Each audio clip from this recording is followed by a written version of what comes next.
It is very much a kind of a structural issue rather than simply kind of changing perhaps the title on a business card. Use channels based on their ability to deliver a business outcome. The challenge has to come from the client side.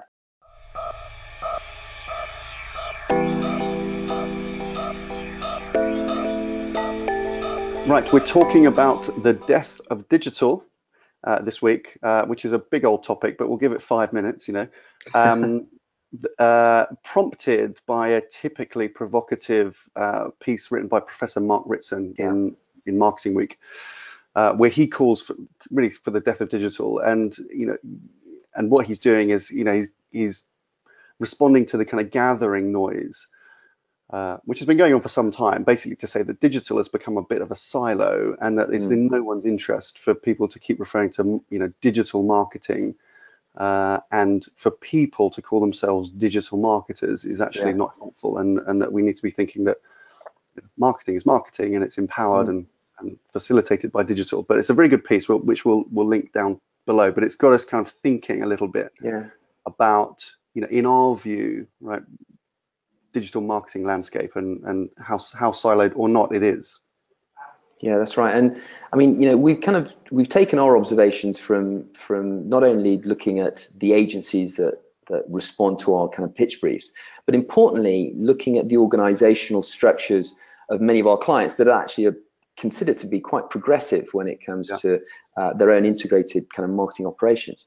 But the challenge that we've got in many cases is that the silos are so rigid. The structural operational inflexibility of many marketing organizations just don't allow for this agility to happen very, very quickly. So it is very much a kind of a structural issue rather than simply kind of changing perhaps the title on a business card or the title within an organization. It's far more inflexible than that in many cases that we've looked at. And that is the big thing, is that it's so structural. The hypothesis that we were bounding around earlier was are advertiser organizations siloed around digital to reflect the marketplace? Or have agencies, for example, who themselves have become incredibly siloed, and they make clear delineations, not just between digital people, but endless kind of sub-brands within kind of media agency groups that are all kind of digital specialisms. It's highly fragmented out. Is that in response to the siloed structure of marketers? It's a bit chicken and egg. I mean, our thoughts, how we got here, has been kind of is evolved and grown kind of through scar tissue. I think just every shiny new thing has been an add-on, has been additive rather than integrated, and then therefore increasingly the brief from the marketer these days that we see is help me integrate this stuff, right? Come with a strategic solution which is agnostic of the tactics of digital, but uses the technology and the data to provide a neutral perspective. And when we come to think about media planning, use channels based on their ability to deliver a business outcome, not just because it's digital, right?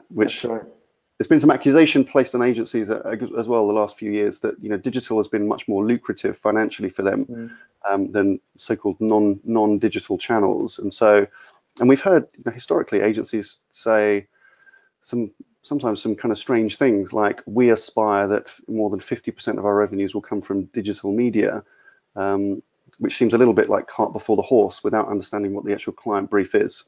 That's right. The solution, I guess, is on the client side, right, on the advertiser side. Yeah, and it has to be. I mean, many clients ask their agencies to operationalize themselves in order perhaps to compensate for an inherent weakness or flaw within that client's organizations, and that's perfectly suitable.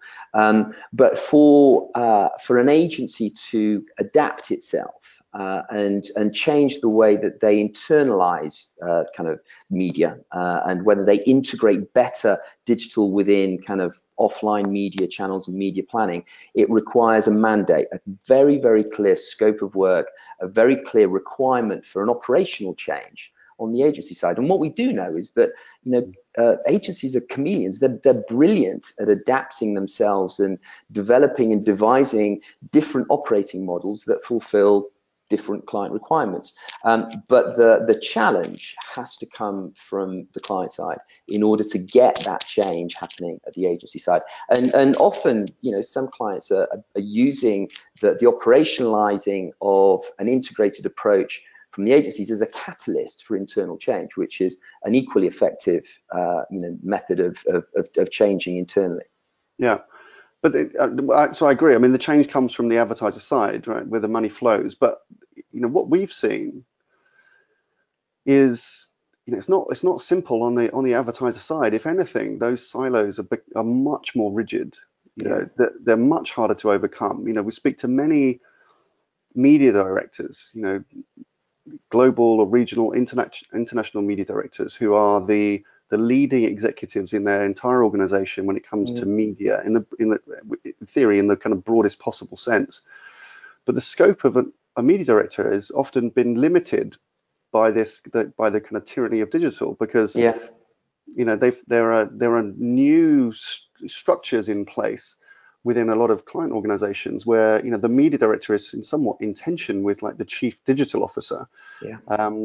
We see in lots and lots of businesses this tension between what's become known as the performance versus brand, which is, how should you support and invest in your brand versus the performance side of the business, which is typically kind of considered the difference between digital and non-digital, but that's too clean a kind of too easy a delineation. But the performance side often driving kind of e-commerce sales, or lead generation or demand generation, I should say. And that's a big tension internally, isn't it? That still hasn't been resolved. We've got media directors, they're complaining that they're head of media for their organization, but they don't have responsibility over the company's relationships with Google and Facebook, for example. These kind of joint business partnerships. Some don't have responsibility for programmatic buying, but yet they're the media director. Some don't have any interface with first-party data, CRM systems. These things have been heavily fragmented and siloed. There's a risk that the media director is now playing a defensive role internally at a time when you should really need them to be a very vocal leader for a much larger, broader view of absolutely, of digital media, with a direct mandate from the CMO. And I mean, we found in some extreme cases that not only do the performance and the brand teams have different reporting structures, they have different budgets, they're set different KPIs, and sometimes they're actually located in different countries, let alone different kind of floors within the same kind of building. So those are profound kind of structural challenges that marketing organizations are having to grapple with. But it's not helping. But I mean, in talking to all of our clients, that is so high on their kind of internal, operational strategic agenda, working out how to align kind of performance, if you like, and brand, and make them far more integrated with far more aligned kind of set of KPIs that are ultimately both linked to driving business outcomes, and that's what you're looking for. But you're right. I mean, in some cases they are deeply challenged structurally. Yeah, and so I mean, this is the killer question then. So you're an ex-media director of large CPG international businesses. If you were in that role as a global media director or international media director, how do you start? What do you do? I mean, you've got to fight quite a few battles internally at the moment. So, where do you start to build the bridges? Because, as you say, this is deeply structural and it goes up very high in the organization. Well, you have to go to the key decision maker. So you have to go to the most empowered person within your organization, and in most cases that would be the CMO. And you talk about a journey of transformation. You need to change perhaps internally the distinct narrative between what brand does and the immediate ROI that perhaps the performance team can illustrate, and make sure that you're talking together and you're aligning clear KPIs together. and then getting the CMO to provide that mandate for internal change together. It's about collaborating. We had the same challenge perhaps a while ago with procurement and marketing being very separated with very distinct, differing KPIs. Now I think we've made a significant step change in integrating those two functions together to be far more integrated. And I think the same journey needs to be done with perhaps the performance and the brand side when they are very separated. But that needs to come with a mandate from one clear single voice and one clear single leader. And generally speaking, that would be the most senior marketeer in the organization. Yeah, agree.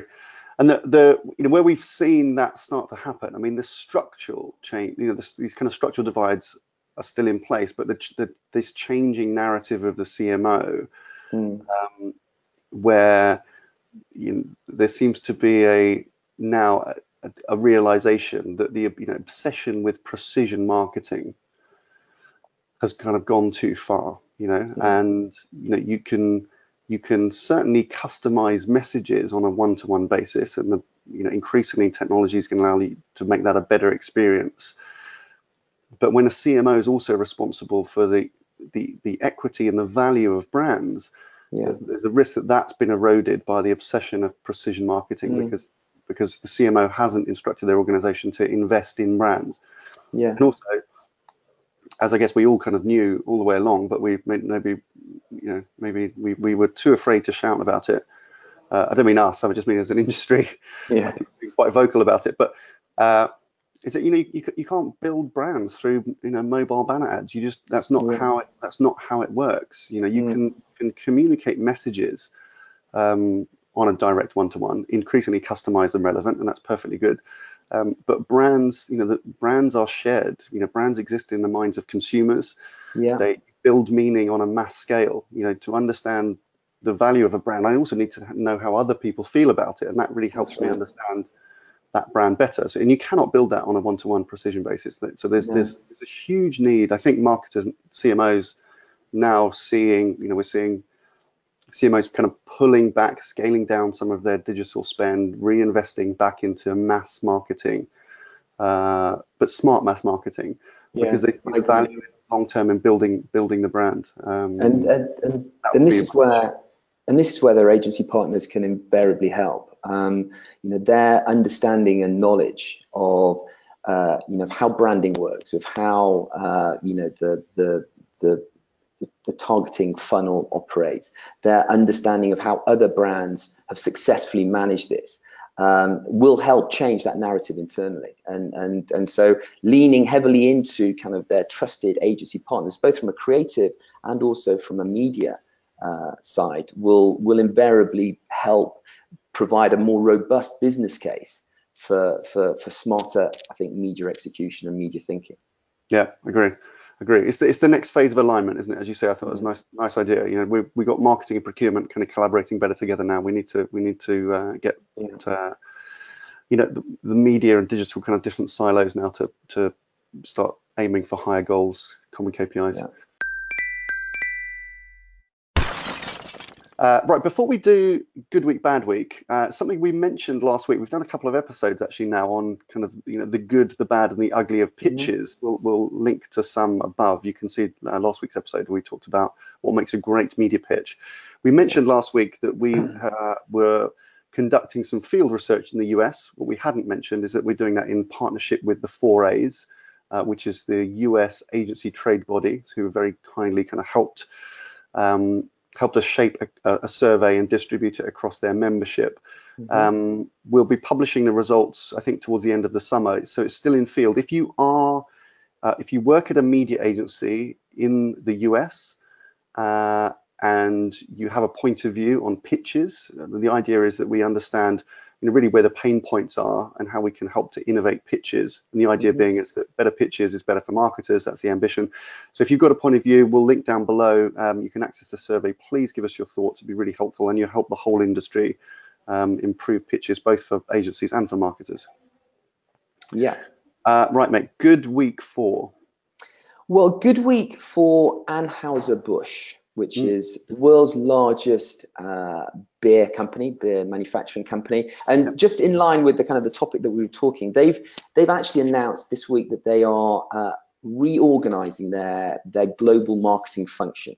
And they are bringing marketing closer to their, essentially it's their innovations kitchen, this operation called ZX Ventures. And this company is responsible for bringing innovation under Anheuser-Busch into the marketplace. And what they've done is that they've brought the two organizations closer together, enabling them to scale innovation and keep on top of kind of consumer trends. So, we'll talk about, breaking silos, bringing integration, using marketing to sort of drive business growth. I think ABI are a brilliant example of that, and I wouldn't bet against this working really well for them. So that's my good week. New breed CMO, a good template. Bad week for. Bad week for we're in that it's half one results period really for a lot of companies obviously, but when we look at the agency performances, we've got Q2 results in. We won't dig too deep. If they're that interesting, we'll do an episode on it. But generally, Publicis and Omnicom showing pretty bleak, small declines, but declines in revenue across the first half of the year. IPG bucking a trend, actually, they're showing up 5% in terms of revenue. Interestingly, it's in double digits in EMEA. I think they've done like 12% revenue growth in EMEA, so they've had a good. And I think you've got a conversation coming up, Media Snack Meets, haven't you, with Caroline Foster Kenny, who's absolutely CEO. That's it. Of EMEA. So they're obviously doing well this year. WPP results not in. They're normally due in August. We hear that they've been delayed, and they'll be announcing those in September, which could be because they may be announcing a new CEO, we hear. So we'll look out for that. Right, before we go, question of the week is pretty easy. Should we drop digital from job titles? Yes, no, whatever. Excellent. Okay, that's your media snack for this week. Please subscribe to be updated with future episodes. Give us a thumbs up if you like what we're doing, but that's all for now. See you next time.